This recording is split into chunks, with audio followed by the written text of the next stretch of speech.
அனைவருக்கும் வணக்கம். ஈஷா மையம் சார்பாக பத்திரிகையாளர் சந்திப்பிற்காக வந்திருக்கேன். என் பேர் தினேஷ் ராஜா.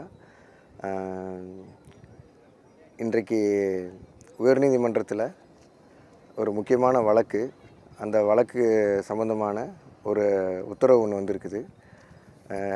எல்லோராலும் ஒரு மதிப்பிற்கும் மரியாதைக்குரியும் என்றெல்லாம் அழைக்கப்படும் நக்கீரன் கோபால் அவர்களின் கீழ்த்தரமான ஆபாசமான பொய் பிரச்சாரங்களை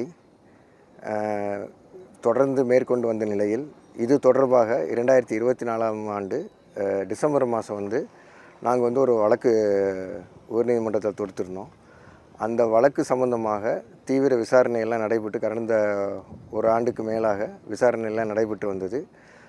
2025ஆம் ஆண்டு டிசம்பர் மாதம் தொடர்ந்து 4 நாட்களுக்கு உயர்நீதிமன்றத்தில் ஒரு தீவிரமான விசாரணை நடைபெற்றது. அந்த விசாரணையின் முடிவில் இன்றைக்கி இன்ட்ரீம் ஆர்டர் ஒன்று கொடுத்துருக்குறாங்க. அதாவது அவங்க பத்திரிகை பிளாட்ஃபார்மில் போட்டிருந்த கிட்டத்தட்ட ஒரு 11 வீடியோக்கள் எல்லாமே அவதூறான வீடியோ. இது எதுக்குமே எந்த விதமான அடிப்படை ஆதாரமும் இல்லைன்னு சொல்லி டீட்டெயிலாக 4 நாள் டிஸ்கஷனுக்கு அப்புறம் அவங்களால எந்த விதமான ப்ரூஃபும் கொடுக்க முடியாததுக்கப்புறம் இன்றைக்கி ஒரு ஆர்டர் கொடுத்துருக்காங்க. இந்த 11 வீடியோவையும் இமீடியட்டாக எல்லா விதமான டிஜிட்டல் பிளாட்ஃபார்ம்லேருந்து நீக்கணும்னு சொல்லி கொடுத்துருக்குறாங்க. இதோட பேக்ரவுண்ட் என்னென்னு பார்த்திங்கன்னா, 2024ஆம் ஆண்டு தனிப்பட்ட நபர்கள் ஒரு சிலரோட தனிப்பட்ட தீய நோக்கத்தினால் ஈஷா மேலே பல அவதூறுகளையும் குற்றச்சாட்டுகளையும் மேற்கொண்டு வந்தாங்க. இந்த அவதூறு குற்றச்சாட்டுகள் எந்த அடிப்படை ஆதாரமும் இல்லாமல் அவங்களா பொய் பிரச்சாரம் மூலியமாகவும் தேவையில்லாத கற்பனை கதைகள் மூலியமாக சொல்லி வந்ததை இந்த நக்கீரன் கோபாலுங்கிற பத்திரிகையும் அவங்க இருக்கிற செய்தி தொடர்பாளர்கள் எல்லாரும் சேர்ந்து ஒரு பலவிதமான கீழ்த்தரமான வீடியோ எல்லாம் போட்டுட்டு இருந்தாங்க. அதில் ஒரு சில வார்த்தைகளெல்லாம் நம்மளால் சொல்லவே முடியாது. அது சொல்கிறது குழந்தைகளுக்கு பாலியல் வன்கொடுமை இங்கே நடக்குது,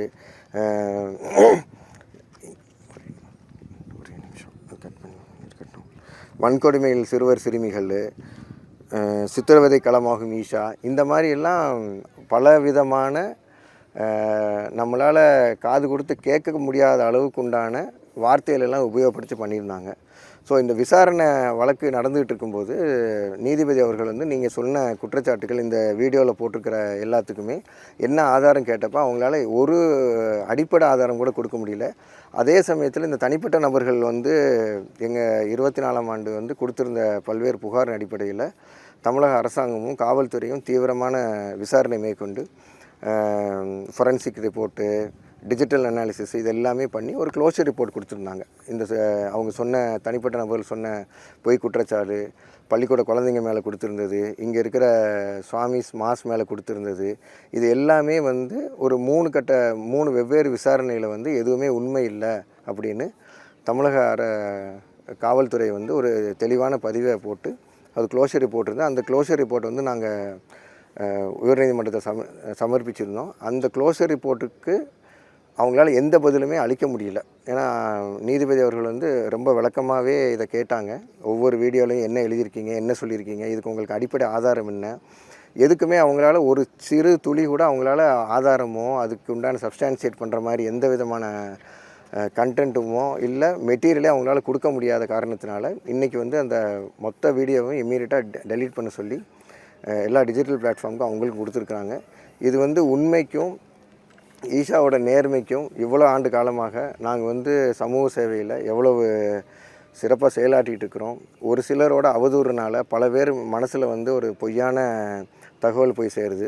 ஒரு சின்ன உதாரணத்துக்கு பார்த்திங்கன்னா, நாங்கள் ஈஷாலேருந்து லோக்கலில் இருக்கிற பஞ்சாயத்துக்காரங்க எல்லோரும் கேட்டு 5 பஞ்சாயத்துலேருந்து கேட்டு ஒரு கிரிமட்டோரியம் ஒன்று நம்ம இங்கே ஆதியோகி முன்னாடி நம்ம கவர்மெண்ட்டோட எல்லா பர்மிஷனும் வாங்கி 2 வருஷம் முன்னாடி ஆரம்பித்தோம். ஒரு வழக்கு தொடர்ந்துருந்தாங்க. வழக்கு தொடர்ந்த காரணத்தினால அந்த கிரிமட்டோரியம் ஆப்ரேஷன்ஸில் இல்லை. 2 வருஷம் முன்னாடியே இங்கே பல ஆயிரக்கணக்கான பணங்களை போட்டு எரிச்சிட்டோம் போயிட்டோம்னு சொல்லி இதே வீடியோவில் அவர் பதிவு பண்ணியிருக்கிறாரு. உள்ள மண்டை ஓடு இருக்குது அதுன்னு பொய்யான பிரச்சாரம்.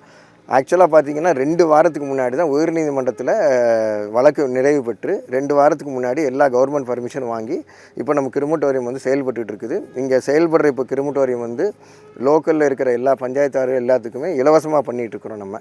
அது மட்டும் இல்லாமல் இந்த கிரிமட்டோரியம் தமிழ்நாட்டில் பார்த்திங்கன்னா 33 கிரிமட்டோரியம் வந்து நம்ம இப்போ ஃப்ரீயாக பண்ணிகிட்ருக்குறோம். நம்ம சேவையாக எடுத்து நம்ம பண்ணிகிட்ருக்குறோம். தமிழ்நாடு முழுக்க மதுரை, தஞ்சாவூர், சென்னை, கோயம்புத்தூர், திண்டுக்கல் அருகே இந்த மாதிரிலாம் பல ஊர்களில் வந்து புதுசாக எடுத்துகிட்டு இருக்கிறோம். மேலும் இன்னும் பல கிரிமட்டோரியங்களை எங்களை எடுத்து செய்கிறதுக்கு அரசாங்கமும் எங்கள் கூட கேட்டுட்ருக்குறாங்க.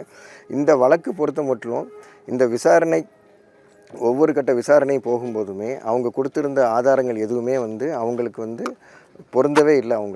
அவங்க சொன்னது எல்லாமே உண்மைக்கு புறமாக இருந்ததாகவும் தெளிவாக தெரிஞ்சதுனால இந்த கோர்ட் வந்து இந்த 11 வீடியோக்களையும் அகற்றியிருக்காங்க. இதில் முக்கியமாக அவங்க சொன்ன குற்றச்சாட்டு வந்து 2-3 குற்றச்சாட்டு.